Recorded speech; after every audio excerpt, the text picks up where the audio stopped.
2, 1.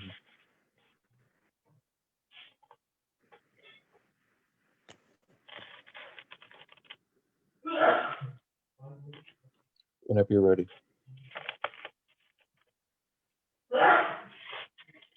So, very good morning, good afternoon, and good evening to everyone from different continents sitting across different regions. A very warm welcome from IAPSS. On behalf of IAPSS, I would like to welcome you for this session. I am Ginisha, Vice President for Programs working at IAPSS, and I am very happy to introduce our new collaboration with World Federation of United Nations Association.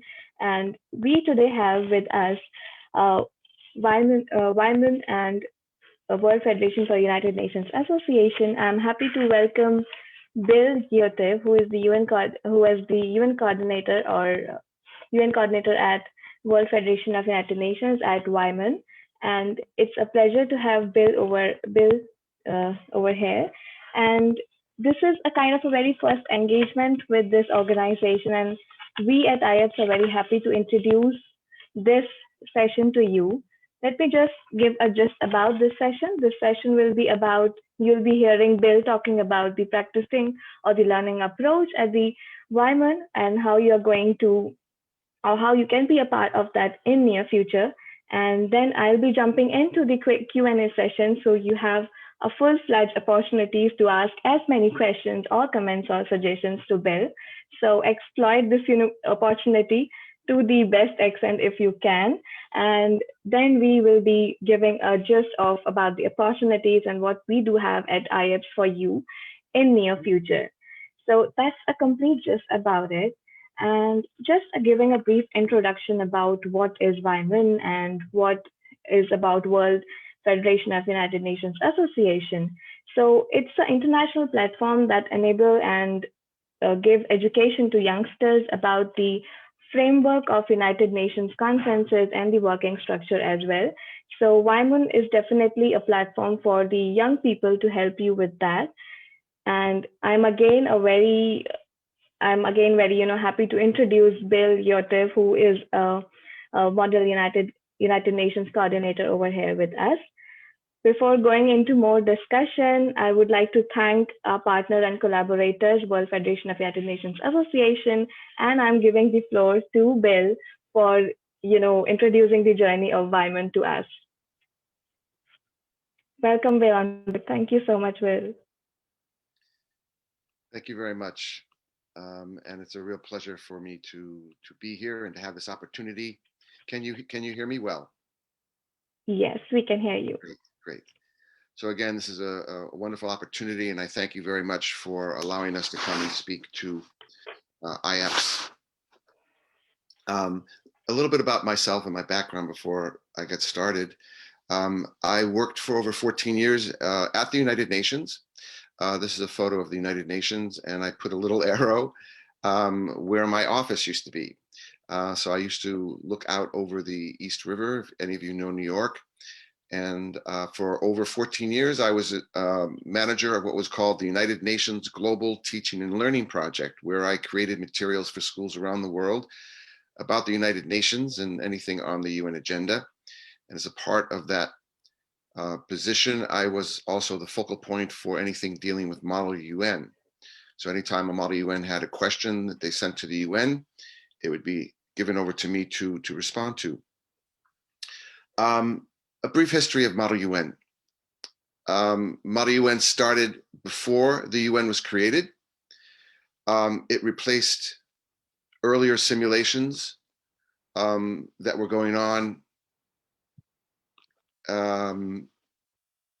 all around different places of the League of Nations, which was very popular. It goes all the way back to the early 1920s.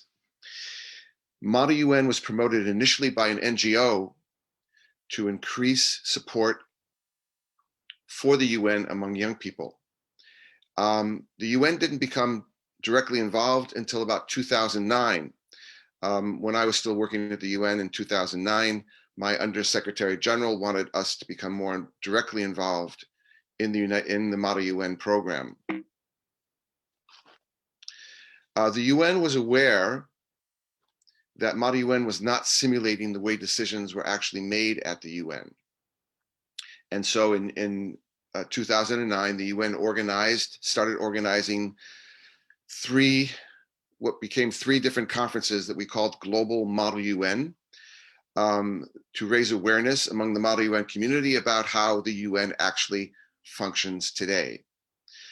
So since 2009, I've been developing this approach, and what we call the Wyman approach further develops this new approach to UN meetings that was introduced at these early conferences from 2009 to 2011. What are some of the main differences between the UN and Model UN? And I give these talks around the world to students who have been doing Model UN, and I hope that many of you that are on this call have done Model UN and have had some experience with it. People students are generally very surprised to learn about how different the real UN is from Model UN. Model UN follows parliamentary rules of procedure, which, as I said, if you do Model UN, you'd be very familiar with. And because the UN is not a parliament, these rules are not followed at the UN at all.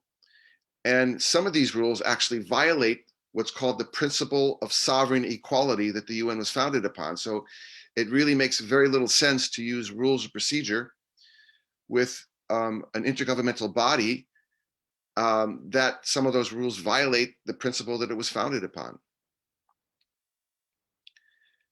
Also, Model UN uses the same rules with every entity that is simulated. And every UN entity is somewhat different in the rules of procedure that are followed by the Human Rights Council or the Security Council or the General Assembly or the Economic and Social Council, whatever it is that's being simulated. The rules are somewhat different between one UN body to the other. So that also doesn't make any sense to use the same rules with every entity that's being simulated. Virtually all of the points and motions that are used in Model UN, if I'm talking about a point of information, a point of personal inquiry, whatever point or motions for moderated and unmoderated caucuses and so forth, students are very surprised to learn that none of those points and motions are used at the real UN. In fact, there's only one point that is similar, one point in the rules of procedure that's similar in the UN and Model UN, and that's something called a point of order. That is the only similarity that you will find between the real UN and traditional UN. Another major difference that Model UNs don't know very much about is that Model UN conferences make all of their decisions by voting. And today, decisions are made throughout the UN system by consensus. That means without taking a vote at all, which is a much more inclusive and collaborative approach that actually started to appear back in the 1950s. So the UN started moving away from voting as early as the 1950s. And today it has been embraced by this consensus approach has been embraced by the entire UN system. If we take the General Assembly and the Human Rights Council as an example, you will find that 75% of the decisions, such as adopting a resolution, are taken without taking a vote at all. In the early 1970s, the General Assembly adopted a resolution that encouraged member states to adopt all of its resolutions by consensus, that is, without taking a vote. And prior to that, the majority of decisions were taken by voting. And we find from the 1974-75 session onward that more and more decisions were made without a vote. And in the 1974-75 session, that was the first session that the majority of decisions were made without taking a vote. And that peaked. I've analyzed every decision taken in the General Assembly from the time it was created until today. And it's interesting that in 2019, that was the session that reached the highest level of consensus. During that session, 90% of the decisions taken in 2015 were made without taking a vote, that is by consensus. So that has gone down a little bit from 90%. Now it's stable at around 75%, which is still very high. In some parts of the UN, such as some ECOSOC functional commissions, many of them, member states have never voted at all. They have always made their decisions by consensus. So what is WIMUN? WIMUN is a new approach to simulating UN meetings that puts the UN back in model UN by training delegates in this consensus building process, which is now embraced by the entire UN system. So it is really the most accurate simulation of UN meetings anywhere in any traditional model UN. And our emphasis is on collaborating to reach agreement on actions that need to be taken to address an important global issue. A little bit about Wyman history. Our first conference was in 2014 in Rome, Italy. The following year, we moved to New York and have had a conference in New York ever since. Wyman has grown from roughly 200 participants in 2014 to 1,300 participants in our most recent conference earlier this year before the pandemic in January of 2020. We've also had regional conferences for a while in India, starting in 2016, and in Brazil in 2017. And although we're rather new on the Model UN circuit, we've risen to the top very quickly.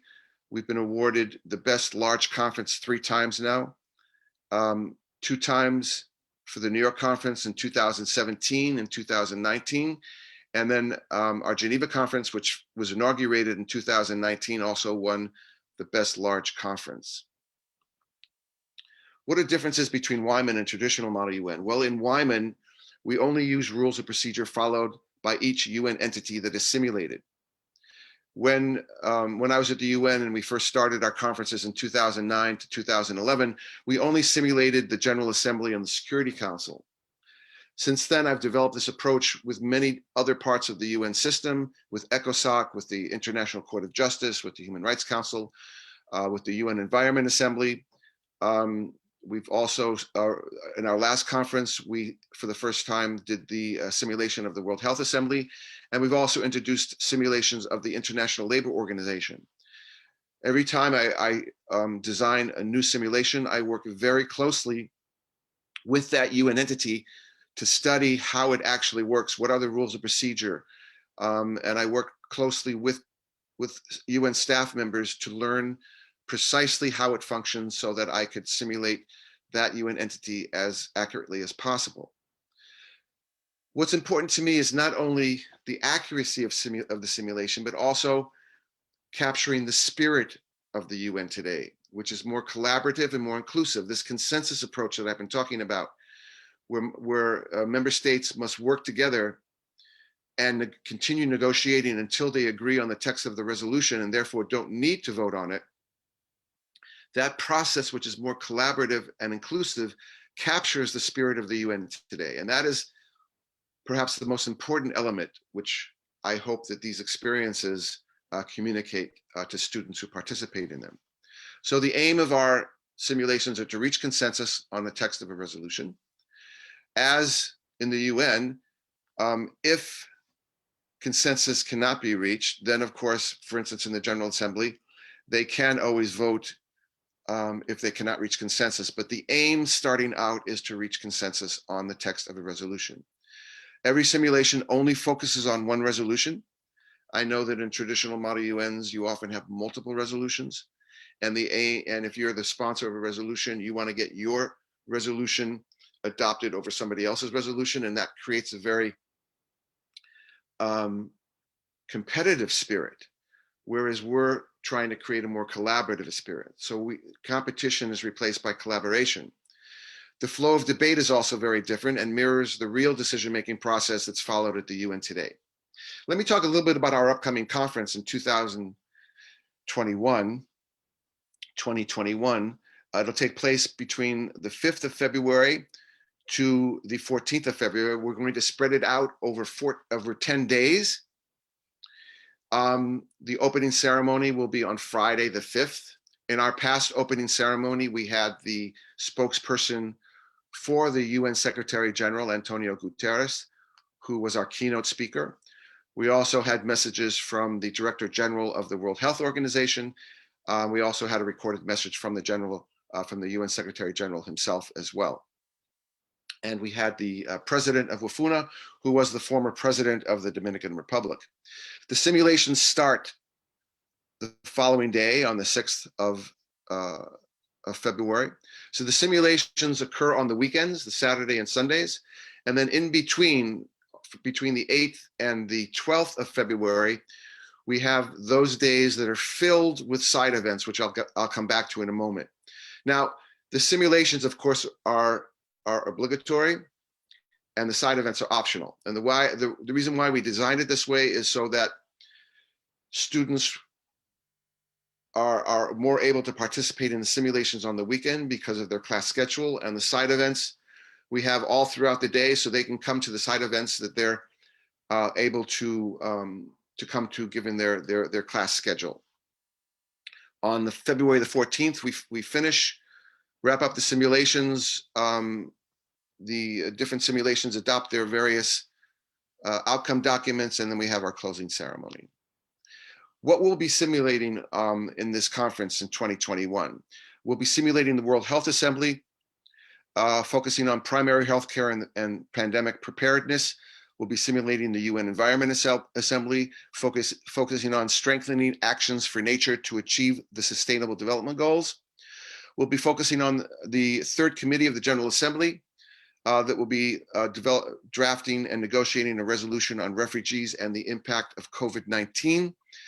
We will be including an informal meeting of the GA plenary on intergovernmental negotiations on Security Council reform. We'll be doing a simulation of the Security Council and the humanitarian situation in northern Ethiopia. Human Rights Council will look at human rights in the environment, more specifically, the right to live in a safe and healthy environment. And the International Labor Conference will focus on child labor. There will be one more simulation that we'll be adding, but these are simulations which we have confirmed. Now, what is the flow of debate in our conferences like?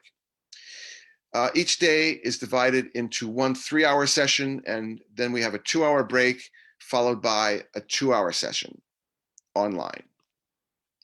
During day one, which would be Saturday, the 6th of February, we start with a 3-hour training session, which includes training on the rules of procedure and a mock simulation to demonstrate how breakout sessions will work. We use Zoom as a platform. So we, during the training session, use that first 3-hour block to train students and delegates how the Zoom platform will be used and how they will communicate when they're divided into regional groups. Then after the 2-hour break, we come back, and the 2-hour session begins with an interactive session with a UN staff member or other expert on the issue. So for instance, if we're discussing in the Human Rights Council, human rights and the right to a safe, healthy environment, we will have a staff member from the Office of the High Commissioner for Human Rights who will address the delegates, and the delegates will have an opportunity to ask questions of that expert. That will be in every simulation we have that. That is generally followed by a general debate. In some situations, the delegates go right into the first stages of informal consultations, which focus on drafting resolutions. Now, there is some difference between the different simulations. So for instance, in the GA plenary, informal meeting of the GA plenary on intergovernmental negotiations on Security Council reform, one of the unique things about what we call the IGN is that they do not actually negotiate a draft resolution. They're not at the point yet where they're ready to negotiate a draft resolution on Security Council reform. So they spend their time debating proposals in 5 key issues of Security Council reform, and they're not actually drafting a resolution. Whereas in all the other simulations, the first stage of informal consultations is to draft resolutions in different regional groups.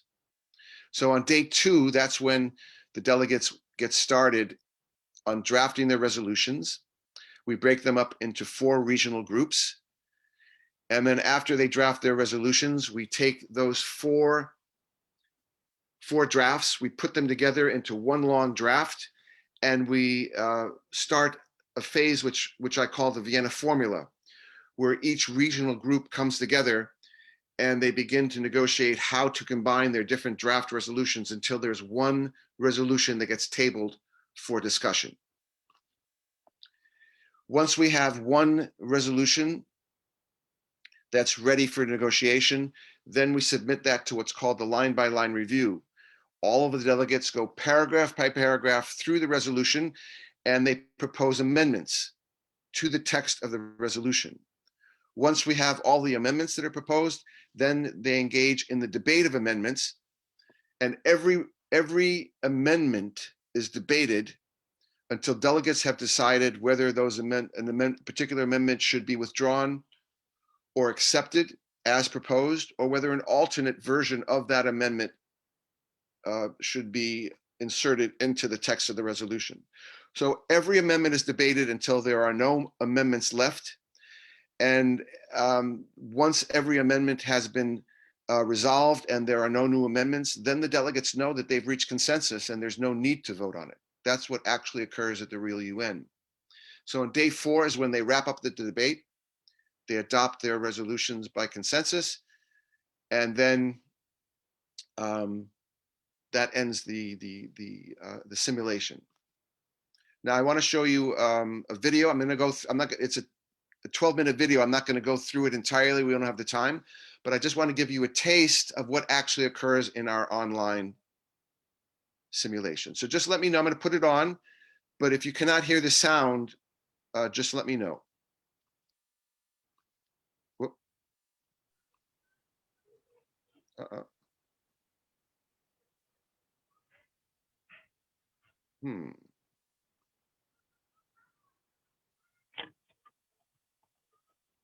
Not sure why it's not playing. There we go.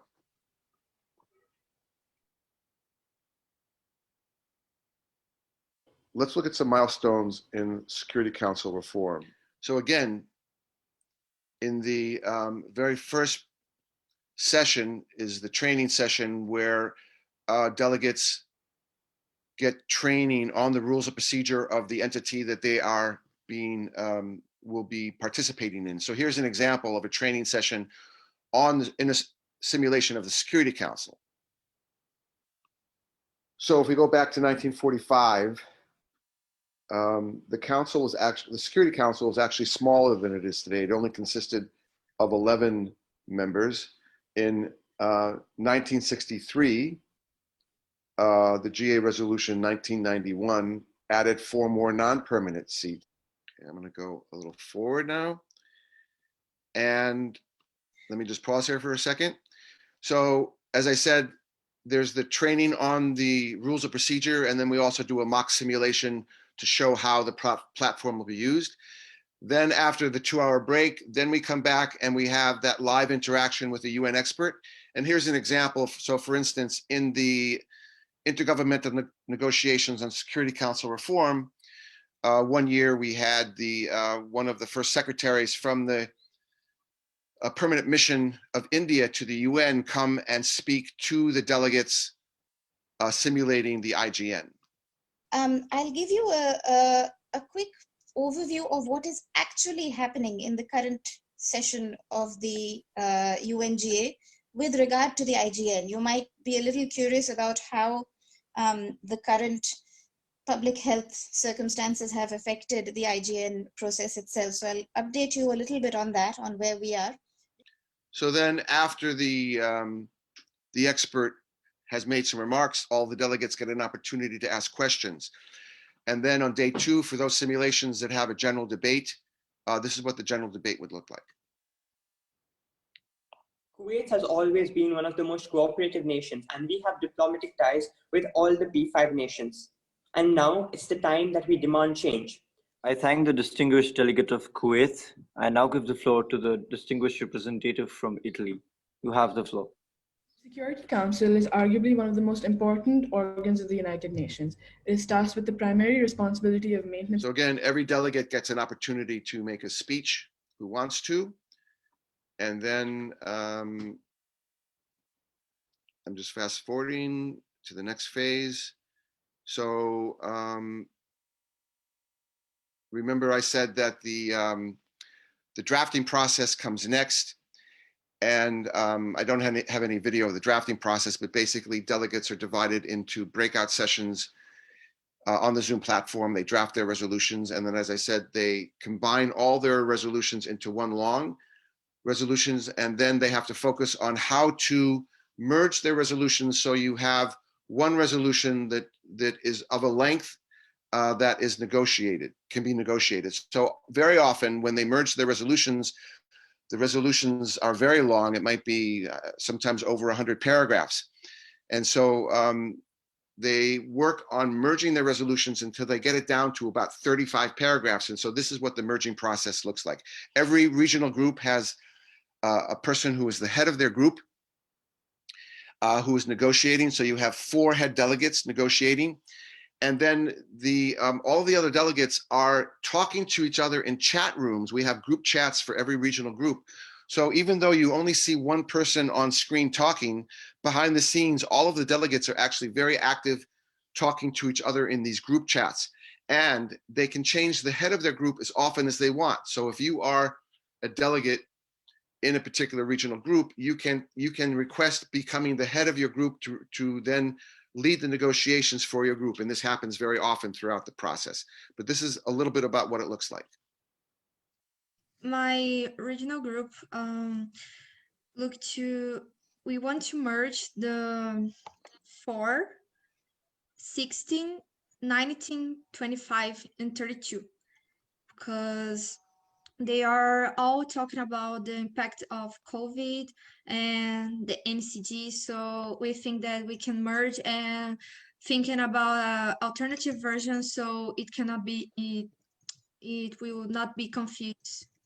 I would like to. So again, the purpose of the Vienna formula is to get the resolution down to a size. So it involves going through the resolution, deciding where there's overlap, where things can be combined, what needs to be eliminated until it's down to a size that is manageable. To add to the proposal of merger of these preambular paragraphs, our group thinks that preambular paragraph 16, which is a preambular paragraph of the European region, shouldn't be merged. It should be erased. The preambular paragraphs 4, 8, 10, 25, and 19. So I'm going to fast forward here. Just I want to give you an overview of the complete, what goes on in an entire conference. Okay, so the next part, this would be once they have the resolution down to about 35 paragraphs, then the next stage is the resolution is tabled, and then the delegates go paragraph by paragraph and propose their amendments, and this is what the amendment process looks like. This is from the Human Rights Council. We will now begin the line-by-line review of the draft resolution that has been submitted. As I said before, we will read each paragraph in the order which it appears in the actual document.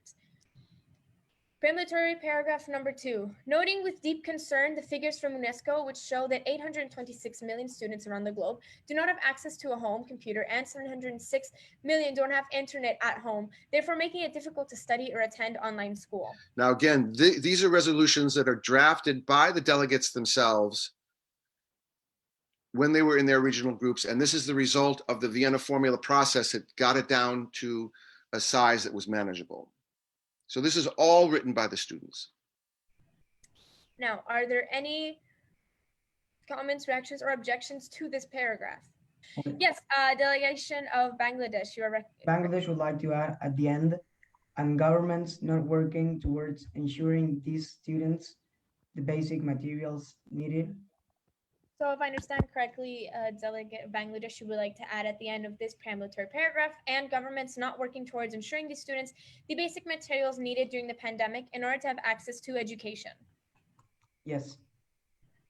Are there any further amendments, changes to any of the Okay, seeing that there are none, I believe, we're going to move on to the next paragraph. Are there So this continues with every paragraph, and as you can see on your screen, I've kind of fast forwarded here, but you can see in every paragraph where there are amendments. Not every paragraph has an amendment, and if a paragraph doesn't have an amendment, we mark it agreed ad ref, which means that the delegates have temporarily agreed to the way the paragraph is worded. So we go through paragraph by paragraph, we take all of the amendments, and then the next stage is then to go back and debate every amendment that's been proposed to figure out what to do. And I want to show you a little bit about what the debate looks like. Here we go. Again, this is in the Human Rights Council. So the Philippines wanted to add basic freedoms if possible. So the Philippines want to add it if possible. Are there any objections to this given amendment? Yes. So this is actually a very interesting discussion. In the operative paragraph 1, it reads, urges members to protect all civil, social, political, economic, cultural, health rights, and basic freedoms by providing them with necessary resources. The delegate of the Philippines wanted to add, if possible, so that it read, urges member states to protect all of these rights, if possible, to provide them with necessary resources. Now, this led to a very lengthy discussion, very interesting one, where delegates, you're going to see, disagreed with the Philippines because they felt the Philippines was looking for putting in a loophole that would allow them to get around actually following this recommendation. Because I think basic freedoms shouldn't be under a condition if possible. I think it's like. Yes. And I believe the delegation of Philippines. I just want to clarify. Sorry, what did you say, Astrid? I didn't hear. I believe the delegation of Philippines is making excuses for its current situation, considering this has several violations of human rights and several reports that condemn this. So the delegation of Philippines is trying to include this to make excuses for its situation, for how the government is treating human rights. And I believe we should, as an international community, should not allow it. So I believe the amendment should not pass. I agree with Austria. I just would I agree that situation. to some extent, I agree that providing countries with necessary resources maybe can't be done to the same extent by all countries, but it shouldn't be if possible, because it's not a choice to. I would just want to clarify something. Human rights. Let's let the delegation of Philippines talk. Yeah, and so basically I added that one because there's some countries that are not in their position to guarantee all of those freedoms, because they need to exact some strict measures in order to control their nation and to be able to develop and go further, and then they can ensure all of those freedoms. So I'm not going to go through this. It's really a fascinating discussion, and I've participated in many private consultations at the UN while I was there. And I can say, quite interestingly, this really kind of mirrored the kinds of conversations you might hear real diplomats having. In this instance, it was interesting that the delegates would not let Philippines off the hook. It's just, if possible, seems like two very simple words, but the implications of that, they felt was very significant. And so the debate went on for a while until they resolved it. So this is, every amendment is debated in this manner until the delegates agree. There's no voting. They continue negotiating until they come to agreement on what to do. And sometimes, in order to reach agreement, they have to make compromises. They have to agree, maybe sometimes they agree to an alternate wording that they objected to in the original proposal of the amendment. And this is the way consensus is built in this manner. That was just what What the delegation of Philippines. Now, once they reach consensus, then of course they go to they have their final formal meeting where they adopt it, and in some simulations they then allow for closing statements. The next speaker is distinguished representative of Switzerland. And this is after the final, as a part of the final formal meeting, where the delegates then get to make closing statements after they've adopted their resolution.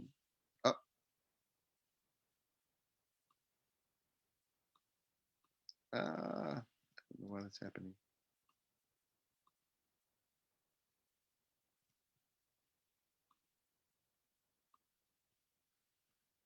Well, I don't know why it's not playing. Oh, there we go. So let me just fast forward to the end.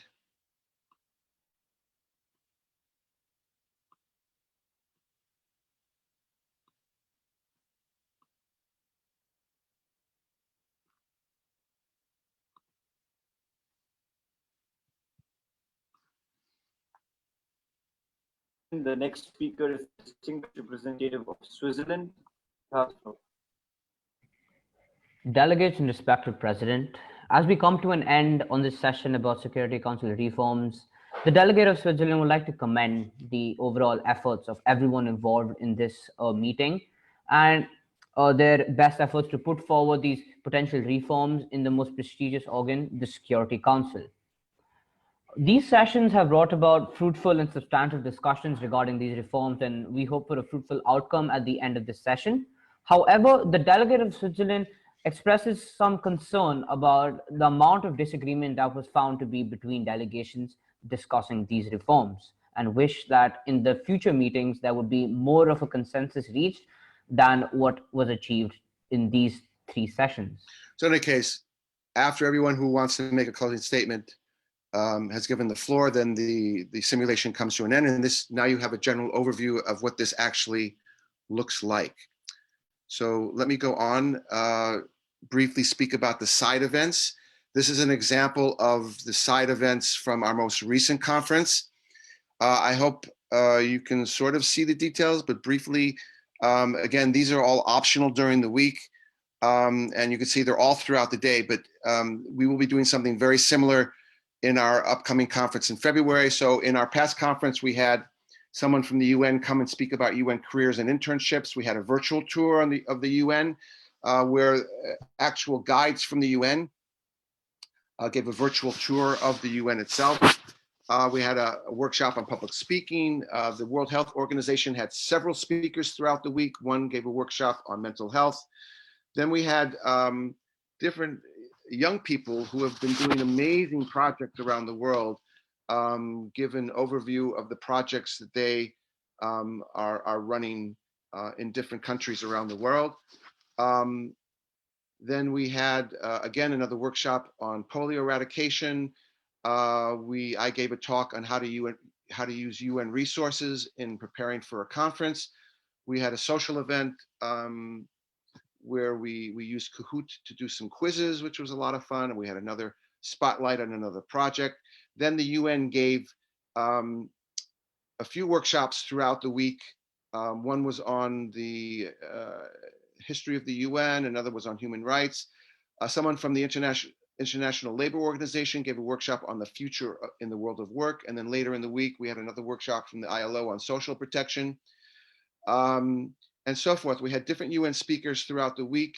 We had someone come in, a senior advisor, come in and give a talk about a new initiative of the Secretary General about how to involve young people in the campaign to fight misinformation and disinformation on the COVID pandemic. We had a panel discussion of current interns in the UN talk about their experience. We had a panel of former Model UN participants talk about how Model UN has impacted their careers, giving advice on how to use Model UN when you're applying to college or in the work environment, and so forth. It was really a wonderful, wonderful week. We had very high-level speakers, and it was very well received by the delegates. This is all included in the conference that we gave. So just to wrap up, important elements of WIMUN Online. As I said, we offer live interactions with UN staff members and experts. We provide a lot of training at the beginning of the simulation that teaches students the real procedures and the consensus building process. We provide extensive training materials and other online resources, links to documents published by the UN, links to statements made by ambassadors that the students are representing, handbooks on the details of the history, flow of debate, terms used, and so forth. All of the agenda items comes from the actual UN agenda so that students can find ample resources to prepare for their simulation. The country assignments are based on which countries are actively engaged. So every simulation, I go to the UN and I say, we can't represent every country. So which countries are the most active on this issue? So this way students are representing countries where they can actually find statements or information on their country's position. Our simulation, as I think you can see in the clips that I showed you, give frequent opportunities for students to speak. It's not weighed down by all these motions and points that you find in traditional Model UN. The breakout rooms allow students to break into smaller groups to draft their resolutions, and group chats to allow students to caucus in regional groups. And we have a wide range of side events that offer learning opportunities. If you're interested in this conference, you can go to this link and find out how you can register. WFUNA.org/wyman/online/register. If you have any questions at any point about the conference or anything you want to find more about, you can contact us by writing to us at wyman@wfuna.org. wyman@wfuna.org. And that is the overview. I think I was able to maintain the time. Let me see if I can just go to the registration page. Yes. So this is what the registration page looks like. We already have a lot of students that have registered from different parts of the world. We have a lot of students coming from China, from South America, from Europe and other parts of the world. So again, if you're interested, I urge you to come, and you can go to this page and register for the conference. So I now turn it back to my hosts for any questions. And thank you very much for your attention. Thank you so much, Bill, for such a wonderful presentation. I mean, like, I'm very happy with this because personally, being a part of student community, that's such a good, stage-wise process to look after, because theoretically what we learn about these kind of programs, or WIMUN for that matter, or even any other Model United Nations conference or projects or events, we are into the theoretical discussions about that, but we haven't got this opportunity to relate to stepwise procedures, what would be the difference, what we are going to learn in upcoming future years with that. So thank you so much, Bill, for this enlightening views about WIMUN and the practice and the practical learning about the same.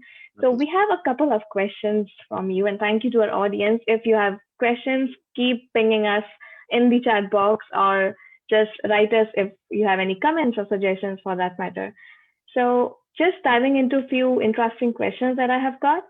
So this question is from Mark. I think you have kind of answered this question already, but Mark is interested to know more about the history of Model UN and also the history of United Nations.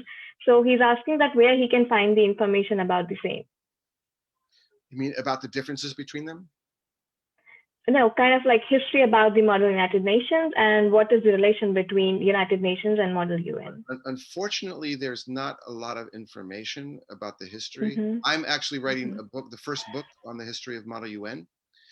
That's beautiful. And that's because it doesn't exist. And when you go to the internet and you search for information about the history of Model UN, most of it is inaccurate, unfortunately, which is why I started writing my book. So unfortunately, I can't direct Mark to something specific because most of the information is inaccurate that's available. Mm-hmm. But if there is something specific that he wishes to know about the history, I'd be happy to answer it. Thanks, Bill. Thank you so much. And we are waiting for your book. Definitely. Yes. So, okay, moving to the next question, which is from JJ. He is asking that how have students adapted to this changing format of WIMUN, and do they get support throughout the conference? Yes. So first of all, the response has been very, very positive.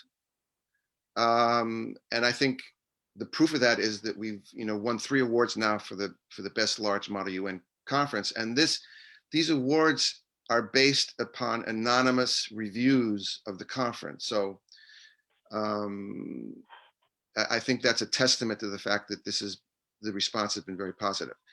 That being said, I will say that I do find that there are a smaller percentage of students that like the more competitive, aggressive kind of experience that you get from traditional Model UN, which we do not offer. We really focus on this more on collaboration, which is really the spirit of the UN today, of getting delegates to work together to find solutions to global problems, and not working to find how they can impose their points of view on other delegates.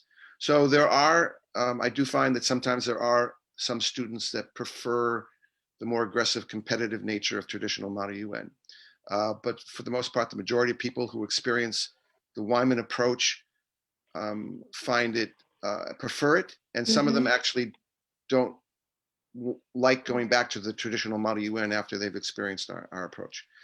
There was another part to that question. Oh yeah, we provide a lot of support because this is so radically different from traditional model UN.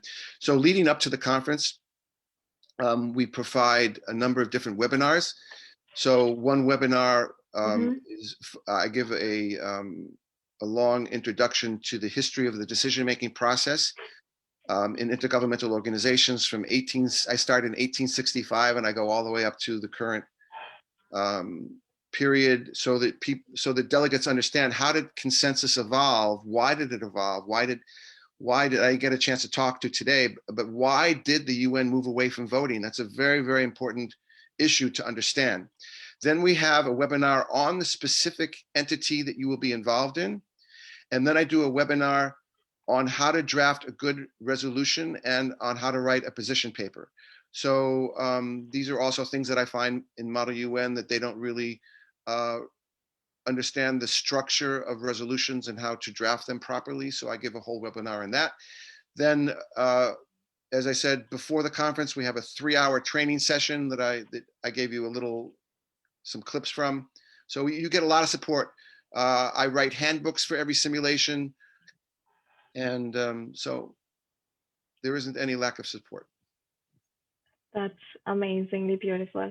Thank you so much, Will, again. And we have a very interesting question, which is kind of one of my favorites. So Remington is here, who is asking, how do you decide committees to stimulate? Like, what should they stimulating? And the second part of the question includes, do you respond to the current event as well? Yes. How do I spend a lot of time researching what is being debated at the UN. So we only choose things that are actually being debated in the UN. And the reason for that is, when I was working at the UN, I would often get frantic calls from delegates saying, I have a simulation in a week and I can't find anything on my country's position. And I would often find the reason for that is the Model UN picked a topic that's not being discussed at the UN, and therefore the student had no way of finding out what their country position is on that topic. So I only use things that are at the UN, and I choose things that are current things of importance. In our last conference, and talking about things that are linked to what's actually happening in the world today, many of the simulations, almost all the simulations we had in our conference in November, were linked to the pandemic. So that was, that's a very topical, very important topic that we're all living through. So students got to really incorporate something that they're living through in the debate of topics. We also do it in another way. In our debates, in our simulations of the Security Council, no matter what issue we're debating. So in our next conference, we're going to be looking at the issue in Ethiopia, which is an emerging issue if you're following the news. But we also allow any real world event that happens to be incorporated into the Security Council. So if during the simulation, God forbid, there is some terrorist attack somewhere in the world, the Secretary General will come to the Security Council and say, there has been this real world event that's happened that the Security Council needs to react to. So we do bring real world events into something like the Security Council, and will interrupt what they are working on so that they can address some real world event. So those are different ways that we make that connection. And then one other thing that we do is we provide, I forgot to mention, we provide, as a part of enrolling on our conference, for those students that are interested, we provide professional training in how to develop community projects in your community that will help achieve the Sustainable Development Goals. So if you are a delegate in our conference, You can also enroll in our professional development to how to develop and manage a project in your community on something of interest that will have a real world impact. That's great. Thanks, Bill, again. And I think the kind of expertise you are having, there would be no one better than you to explain the process and the procedures and even the areas of stimulation. So thanks again. And the last question, which is from the audience, then I'll be just jumping into my favorite personal question again. So this is from Bard College, which also organizes Model UN. So they're asking, do you see more Model UN programs adopting this kind of format that WIMUN already cherishes? Like, have you seen in yes. across the years? Yeah. Yes. So yes, there are other Model UNs that are adopting it. We are working, for instance, very closely with a university in Brazil, who has adopted this approach and is now using it in all of their conferences.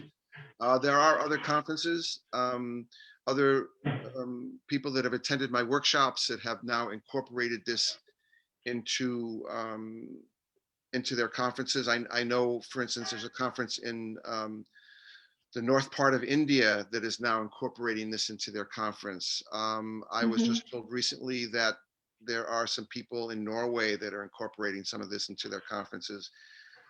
So yes, it is happening. And we are starting an affiliate program. So conferences that want to bring this approach into their conference, we will be having an affiliate program to train them how to incorporate and integrate the Wyman approach into their Model UN if this is something that they're interested in. Great. Thank you and so much. They can contact me through the Wyman at WFUNA.org if they're interested. Definitely. Again, I'm just repeating it. Do reach out to Bill if you have any concerns with respect to the conference or the process of Wyman. So you can reach out to him. Okay, I can't avoid this question. We have just received this question, which is a very interesting one, a practical question for students. So Julian is asking that who do you think is the ideal candidate for Model UN in terms of qualification, age, or the affiliation of the student or the school? So what should the ideal candidate should look like? So that is the question. It's an interesting question. First of all, our conferences are generally open to students between the ages generally of 14 through 30. So we do have two tracks in our simulations. We have a high school track and we have a university track. That's the first thing. I find that many of the students that enroll in Model UN are students like students that are studying political science or international relations, that are interested in perhaps pursuing a career in international affairs.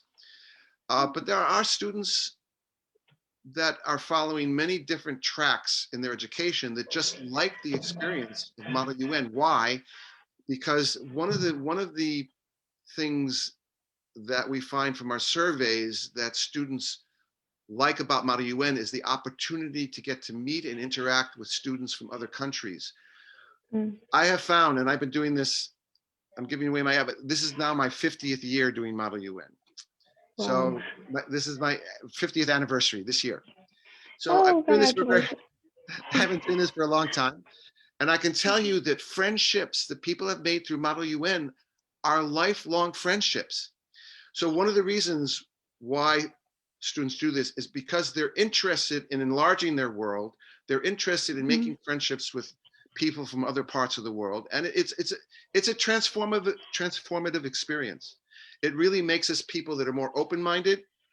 And I really feel that this consensus process that we're teaching and the experience and forming these friendships is what's needed to help build a more peaceful world. So this is a very important building block in reaching that goal.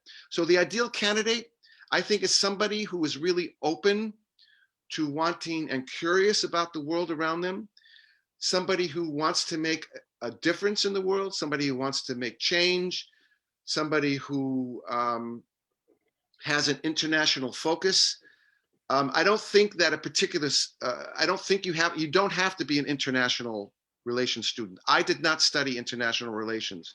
My background is actually in developmental psychology. and I have a double degree in philosophy and psychology. So I never thought that I would end up working at the UN or anything of that nature. So international relations is not a requirement. You don't have to have that background, although I think the majority of students have a political science and international relations background. So I hope that answers your question. Right. It sounds really interesting. And I think Bill is live example of this whole process and structure, that you can work together and we should learn together while working in any sort of organization. And we should have a global orientation towards any ideas that we are cherishing. Yes, exactly. So that's, exactly. yeah, that's very important. And the last question, which is personally from my side, and which might be a bit of theoretical, but has the practical relevance as along.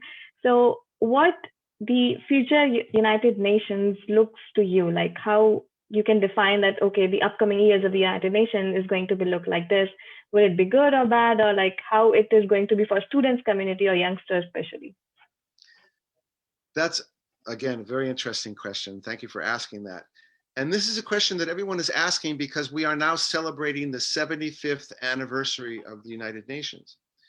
So it's something which is on everyone's mind. At our conference in November, we had a UN scholar, Thomas Weiss, who touched on this issue. What is the future of the United Nations? Will there be a UN in 25 years? Will it be relevant? And there are many people that are asking this question. And in our simulation of the IGN, which is looking at Security Council reform, it's looking at important issues of how does the UN need to change. The world is very different today than it was in 1945 when it was created. The UN was created by 51 countries. Now we have 193 countries. And yet there's certain parts of the UN, like the Security Council, have not really changed to reflect the way the world is today. So a lot of people are asking for the UN to make significant changes to reflect the world that we live in today. Now, what I urge you, and this is a topic that you've raised that really deserves a much longer answer, but there is an organization called the Stimson Center that has come out with 2 publications that have looked towards what should the future of the UN look like.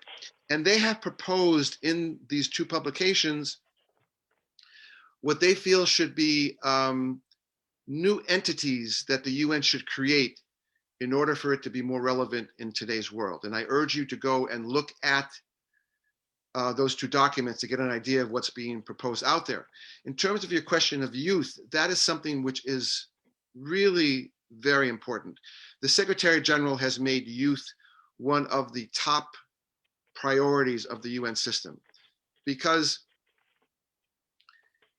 the UN realizes that youth are really change makers, and that they not only will they inherit the future of the world that we're making today, but they are an important part of the decision-making process. They have to be brought into the decision-making process today. And the UN is really making efforts to do that. While I was at the UN, they created for the first time an envoy on youth, which is focused on exactly how to bring in youth into the decision-making process in the United Nations itself. And I urge you to look at the envoy on youth. You could find it easily by Googling it. Within WFUNA, we have a youth council which advises our Secretary General. So I urge you to contact your local UNA to see how you can become more involved.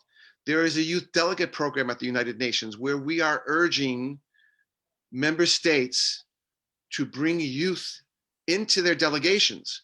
Now, I don't know what the last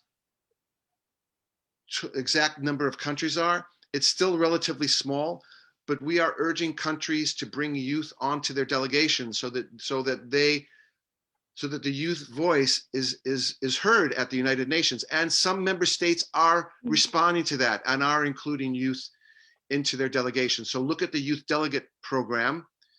The WHO just recently launched a youth initiative, and I urge you to look at that, of how to include youth in fighting the pandemic. So the UN is very, very conscious of the fact that youth are very important to addressing the global issues that we all face. So these are some of the ways that youth are being incorporated into the UN today. Great, thank you so much, Bill, again. And on that note, that's a really good point to actually end this Q&A session, because Bill has rightly said that it's important to represent your viewpoints, be it an international organization or any local platform, but it's important to have a say during, or even the representation during any sort of event or project for that matter.